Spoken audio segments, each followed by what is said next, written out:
I present to you Bwana John Mbadi. The conversation around the Finance Bill 2025 is already taking shape.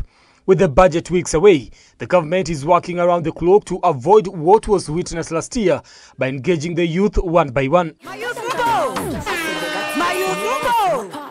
Treasury Cabinet Secretary has been up and about conducting town halls and street consultative forums. His main agenda to demystify the Finance Bill 2025 among the youth and allow it a soft landing to the nation. From the provisions of data protection. But then someone mischievously comes and introduces an amendment that makes KRA completely ineffective by saying that if you have some trade secrets, financial trade secrets, then that information, for you to get that information, again a long process which will take years for KRA just to get some information that they need to be able to assess the correct tax payable.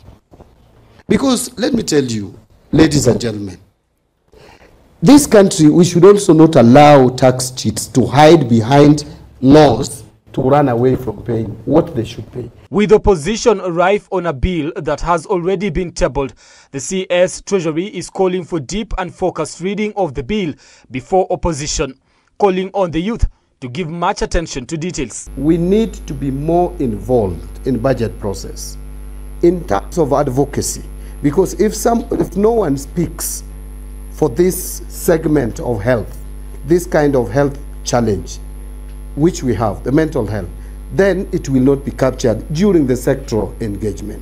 As I told you, budget is a process which is more involved at the sectoral meeting. That takes place between October and November. So, during the town hall, Mbadi maintained that the budget serves as a blueprint for the nation's development agenda, reflecting the government's commitment to addressing the needs of its citizens and laying the groundwork for sustainable economic progress. By the way, even me, when I was the other side, I really contributed towards the defeat of the last year's finance bill. Because I looked at the 5% which was bad.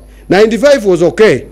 95% was okay. But my duty was not to talk about the 95% which was okay. I looked for the 5 and made sure it was very bad.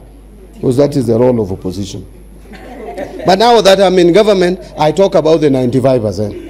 It is your duty to go and look at those 5% and then we engage, isn't it? But I will guarantee you the finance bill of this year, if there is something that is bad, it should be maybe 1%. Clarifying the budget versus the finance bill, CS Mbadi emphasized the distinction between the national budget and the finance bill, stating the budget can never increase the cost of bread. The finance bill can increase the cost of bread. This clarification was aimed at dispelling misconceptions about the sources of price changes in essential commodities. Brian Amuai, K24, Nairobi.